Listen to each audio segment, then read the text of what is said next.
Sobre política, isso porque os políticos já começam a se movimentar pensando nas eleições para a Prefeitura de Curitiba. Até agora, pelo menos 6 concorrentes já confirmaram a intenção de sim disputar as eleições em Curitiba em 2024. Ou seja, praticamente a disputa já começa a se desenhar nos bastidores da política e a corrida ao Palácio 29 de março envolve inclusive aliados do mesmo campo ideológico. Segundo o levantamento feito pela produção do RN Opinião, da Jovem Pan News, por enquanto, pelo menos 6 pré-candidatos já se posicionaram, confirmaram interesse na disputa. Um deles, deputado federal Zeca Dirceu, do PT, que marcou presença em Curitiba, inclusive no começo da semana na Assembleia, confirmou que sim, deseja ser o prefeito de Curitiba e que inclusive deve se mudar para a capital para estar mais perto do seu futuro eleitorado.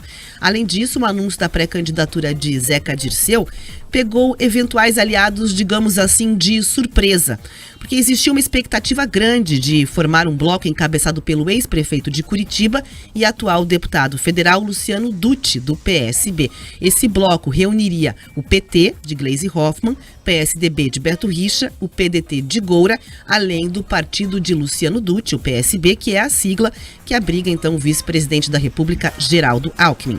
A ideia de ter Dutti como líder desse grande bloco, desse grande grupo, seria unir forças para se contrapor à frente da Lava Jato, o chamado Bloco do Lavajatismo, também ao atual governador Ratinho Júnior do PSD. A assessoria de Luciano Dutti confirmou o ex-prefeito de Curitiba como pré-candidato. Além de Dutti, outro nome do campo da esquerda que também confirmou que deve disputar a prefeitura é o deputado estadual Goura, do PDT. Foi o segundo colocado nas eleições de 2020, inclusive numa votação surpreendente, se consolidou de certa maneira como um nome da oposição contra Rafael Greca, com 3 nomes na mesa: Goura, Dutti e Zeca Dirceu. Você percebe que é basicamente aí um racha dentro do que é tido como oposição, ou tido como uma centro-esquerda e esquerda em oposição à gestão de Greca. Entre aqueles que confirmaram que devem disputar as eleições do ano que vem, também está o deputado estadual Ney Leprevot, do União Brasil. Ney Leprevot foi candidato em 2016 e surpreendeu então ao retirar o então prefeito Gustavo Frutti, do PDT, do segundo turno. Leprevot perdeu a disputa para Rafael Greca, mas se consolidou como uma liderança política local e nunca escondeu o desejo de disputar a prefeitura de Curitiba. Outro nome certo nessa corrida eleitoral é do atual vice-prefeito Eduardo Pimentel, do PSDB, que também é secretário estadual das cidades. O jovem político conta com o apoio do governador Ratinho Júnior e de outros políticos bastante tradicionais do Paraná para assumir a prefeitura da capital. O Eduardo Pimentel tem 38 anos, é formado em administração.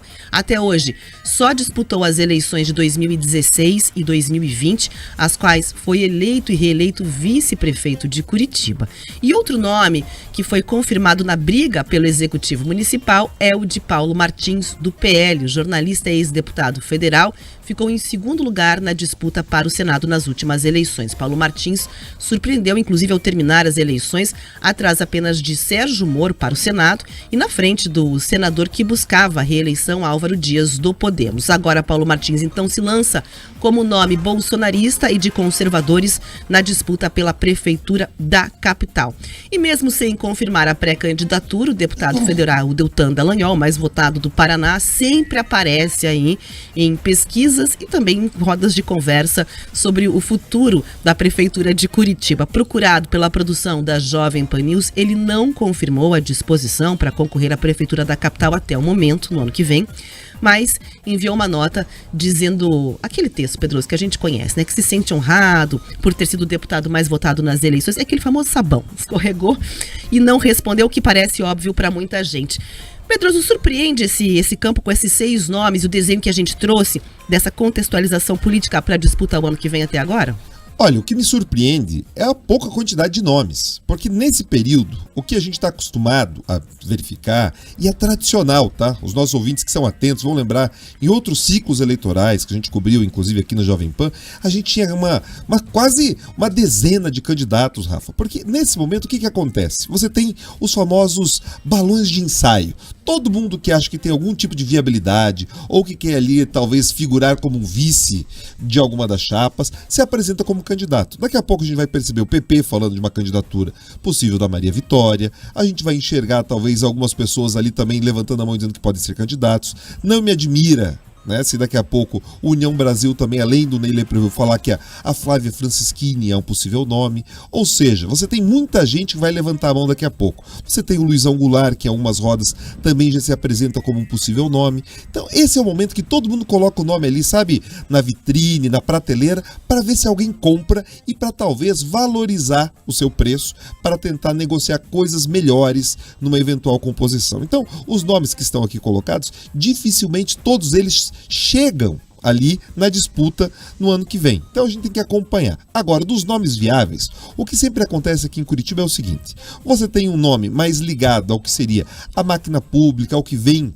né, de uma trajetória desde do Lerner ali, que representa essa estrutura, né, do Rafael Greca, que é o Eduardo Pimentel, que foi ali no passado parte da estrutura do Beto Richa. Então você tem uma burocracia, né, você tem ali uma tecnocracia ligada à prefeitura e ao IPUC, que representa, né, que floresceu ainda mais nessa gestão do Greca. Então você tem esse grupo, você tem um grupo que muitas vezes vem ali margeando pela centro-direita, que foi por onde o Francischini já tentou concorrer, o próprio Ney Leprevaux, você tem essa estrutura. E você tem os votos da esquerda, que normalmente flutuam, tá, Rafa? Eles já decaíram, né? Já foram depositados no Gustavo Fruit, a gente já acompanhou esses votos também migrando para o Goura.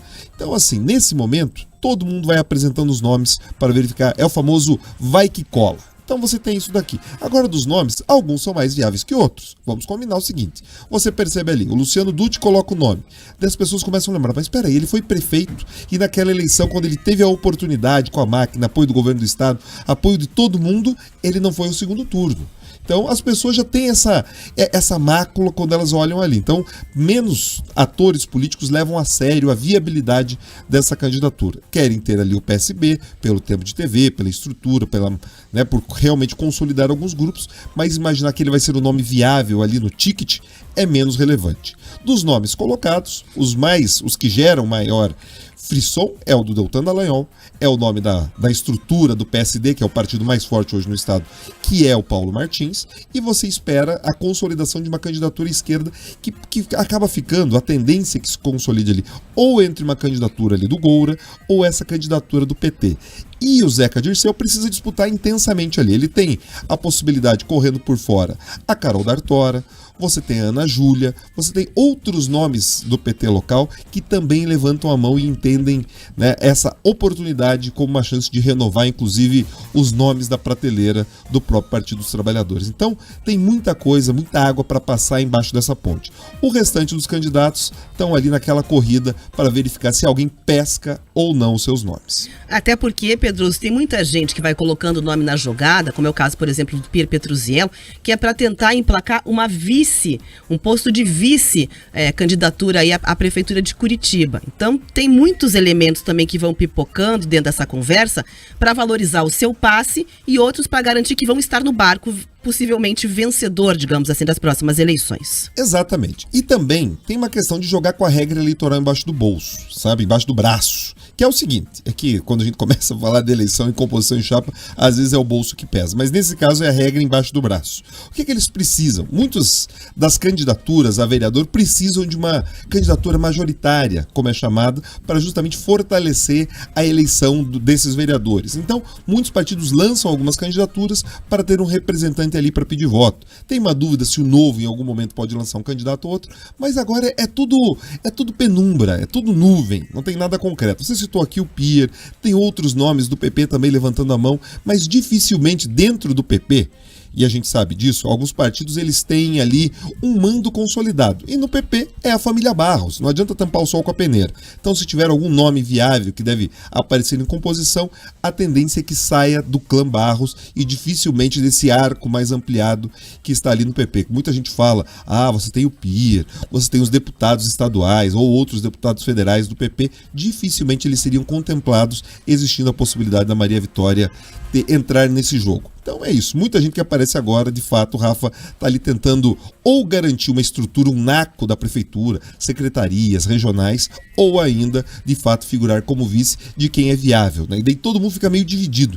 Ninguém sabe se a maior viabilidade está ali nessa chapa do Deltan, ou se está ali na chapa que hoje vem do PSD. Então tá uma confusão. Então todo mundo levanta a mão, levanta o nome e fala, eu também quero jogar. Mas no final os escalados são muito poucos.